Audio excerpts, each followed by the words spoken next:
اساسگزار صلح و وحدت ملی پیشوای ملت پرزیدنت جمهوری تاجیکستان محترم امامعلی رحمان در شرافت میدان نشان دولتی به ساختمان مجمع مادر و کودک که در آن بیمارخانه مرکزی ناحیه با 66 کت و مرکز سلامتی ناحیوی جایگیر کرده می شوند سنگ اساس گذاشتند.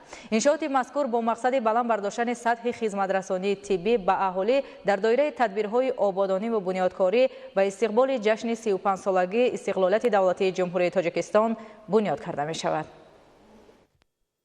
23 اکتبر اساسگزار صلح و وحدت ملی پیشوای ملت پرزیدنت جمهوری تاجیکستان محترم امامعلی رحمان در شرافت میدان نشان دولتی به ساختمان مجمع مادر و کودک که در آن بیمارخانه مرکزی ناحیه با 66 کت و مرکز سلامتی ناحیوی جایگیر کرده می شوند سنگ اساس گذاشتند.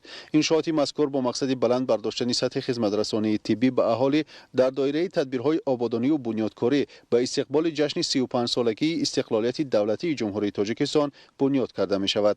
بنای مذکور با مبلغ گذاری شریکان رشد با طرح زیبا و زمانوی ساخته خواهد شد. پدرچی لایحه جمعیت دارای مسئولیت محدود اقلیمی صاف بوده. انشاءات طبی از 3 بخش هر یک کدامشان عبارت از 3 آشیانه طرحریزی کرده شده است. پیشوای ملت محترم امامعلی رحمان برای در مهلت معین گردیده و با صفت بلند بنیاد نمودن مجمع مذکور به مسئولین دستور و هدایت های سودمند دادند.